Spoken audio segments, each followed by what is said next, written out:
What is going on, YouTube? Welcome back to the channel. Hope y'all are doing well, enjoying your week. So today I have I'm gonna call it an early review because the shoe has not released in the United States yet, but this shoe is basically released like everywhere else overseas. But I have been waiting to do a review on this shoe for a multitude of reasons. One, the resale price. One, the lack of hype behind the shoe.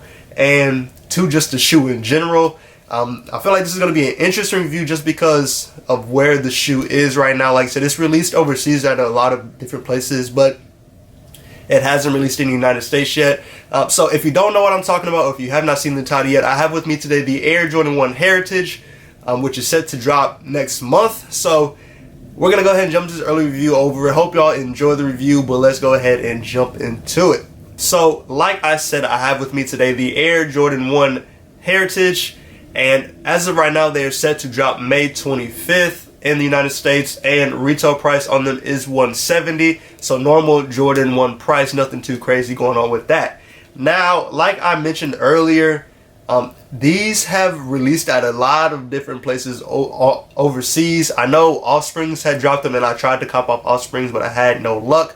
But I know they've released several other places overseas. So pairs are out there if you want a pair. I ended up buying my pair off GOAT Instant Ship just because I wanted to get a pair quickly, and honestly the price was not too bad for a Jordan 1. Plus for me to get it in a couple days, I was like, it's a no-brainer. Let me just go ahead and get it early so I could do a quick review for y'all over it. So if you have not done GOAT Instant Ship yet, I would check that out. It worked well for me. I'm not a promo for GOAT or anything like that, but that's just what I did for this shoe, which was my first time actually using GOAT Instant for a shoe. Now, like I said, the shoe has kind of been all over the place. Resale price on this shoe right now is very low for a Jordan 1.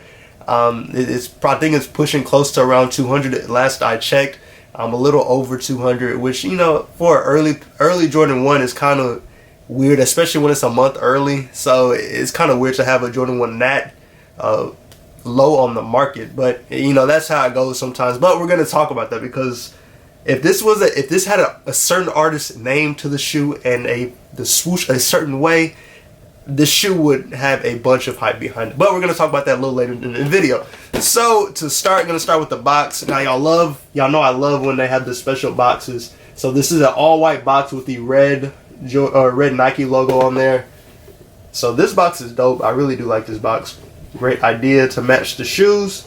So as y'all see, quick 360. Now jumping to the label. The label reads Air Jordan 1 Retro OG, and the colorway is white, university red, and black. This is a size 9.5, and like I said earlier, the retail price on these is $170. So regular Jordan 1 price. Now moving to the inside, you do have that regular white paper with these. So just that regular paper, and then I do have stickers in these. I have the GOAT sticker just because I bought them off GOAT. So that's just already in the box, but it doesn't come with the shoe when you buy it from Nike. So don't be looking for the GOAT sticker when you purchase this shoe. Now, moving to the shoe. This is the Air Jordan 1 Heritage. So I'll give y'all that quick 360, and then we can jump into the review of the shoe. Now, when I first saw like the mock-ups of the shoe, it kind of reminded me of the Electro Oranges. But it's not entirely the same. It's a little bit different. The only real similarity is that majority of the shoe is white. Now, jumping to the review, starting with the outsole, you do have that university red outsole, normal Jordan 1 outsole. So, nothing crazy going on with these. And then moving to the midsole, you do have that white midsole, and that wraps all the way around the shoe. Move the laces out the way. So that white midsole wraps all the way around. Then towards the front of the shoe here. Now moving to the upper, there are two different types of leather. You have more of a stiffer leather, and then you have a more of a tumbled leather. So we'll start on the toe box. So you have that red leather, but it's that tumbled leather. So a lot of the red portions on here do have that tumbled leather, and honestly it does look very nice in my opinion. I do like the quality on the tumbled leather on the toe box. And then we'll just stick with the red portions, and then we'll go to the white portions of the shoe. So moving to the Nike swoosh, same there. You do have that tumbled red leather. Like I said, very nice. Same as on the toe box, and that's on both sides of the shoe. So you see it here as well.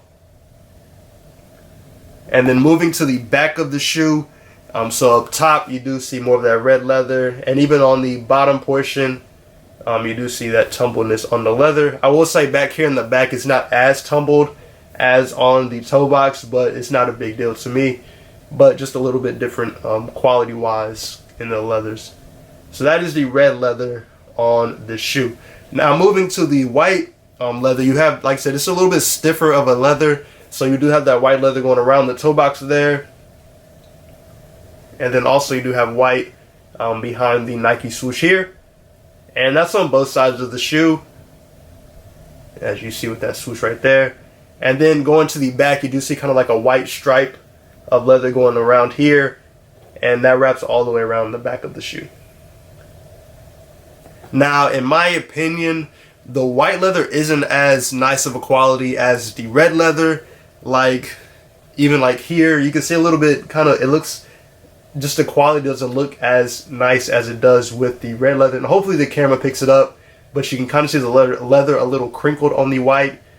So quality wise, I would say the red leather is a little bit better than the white leather, but it is a general release, so I'm not expecting like A1 quality, but it would still be nice just to have like perfect quality all throughout the shoe. Now continuing, so we do have a Black Wings logo with these, so that Black Wings logo. And then moving to the laces, so these do come with black laces already in the shoe, and they do have 2 additional laces, so 3 laces total with these. So you have that University red lace, and then you do have a white lace with these as well. And honestly, I would probably stick with the black laces in these just to kind of offset all the white in the shoe. But I would have to lace it up and put it on just to see kind of what my vibe is with the shoe. But y'all know, for the most part, when I have ones, I stick with the color that's already in the shoe. Now moving to the tongue, you have the regular Jordan 1 tongue, that nylon tongue. So nothing different with that. And then moving to the tongue tag, you have Nike Air 9 University red with a black tongue tag. So that's there. And then moving to the interior of the shoe, you do have a cardboard shoe tree. So that cardboard shoe tree with these. And then moving on, let me move the laces out the way. So you do have a black sock liner with these, and then you also have a white insole with the University red Nike Air logo on the inside of the shoe. So hopefully you can pick all of that up there. That is all on the inside of the shoe. Now I will show y'all the other shoe real quick. There are no differences in the two, but just to give y'all a quick view of the other shoe and a quick 360 of the shoe. Now, in my opinion, this isn't a bad shoe. I think this is one I will add to my collection. I do like white and red shoes.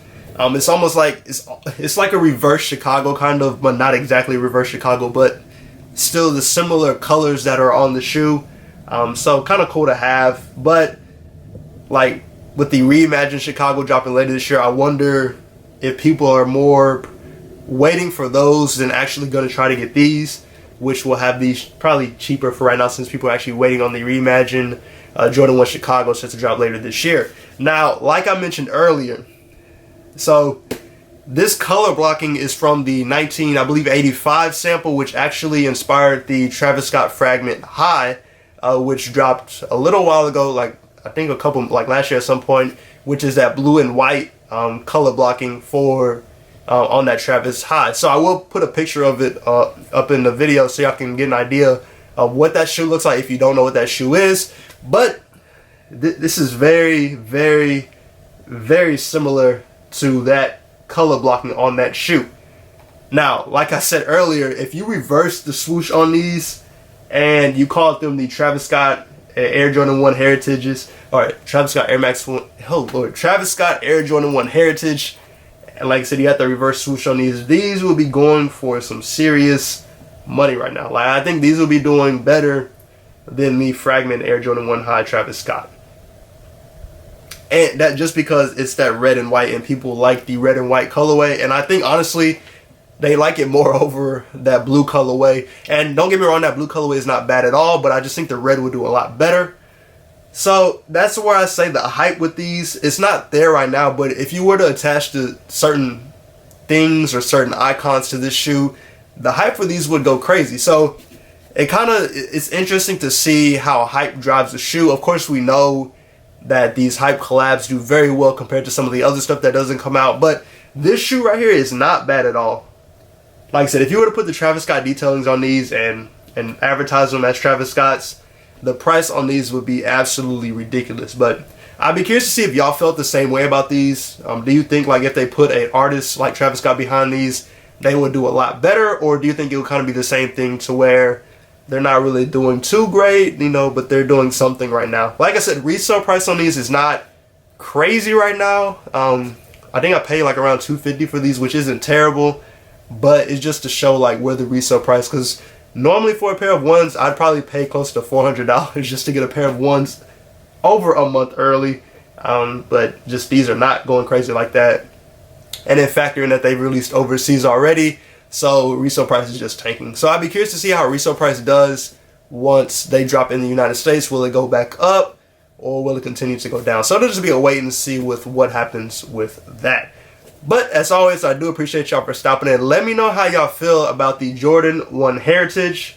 Is this a shoe you're going to cop? Is this one you're going to add to your collection, or is it a pass for you? Like I mentioned earlier, I think I'm going to try to add it to my collection. I wouldn't pay resale on these, but if I can get them for retail, I will for sure try and add them to my collection. But I'm kind of in the same boat as everybody else. I'm waiting on the Jordan 1 Reimagined, which is set to drop later this year. I think a lot of people are waiting on that shoe. But like I said, let me know how y'all feel about these. And if like Travis Scott's name was tied to these, do you think that there would be way more hype with this shoe, or do you think it would kind of be not as hype just because of what's set to come out later this year? But as always, I do appreciate y'all for stopping in. Hope y'all stay safe and stay blessed.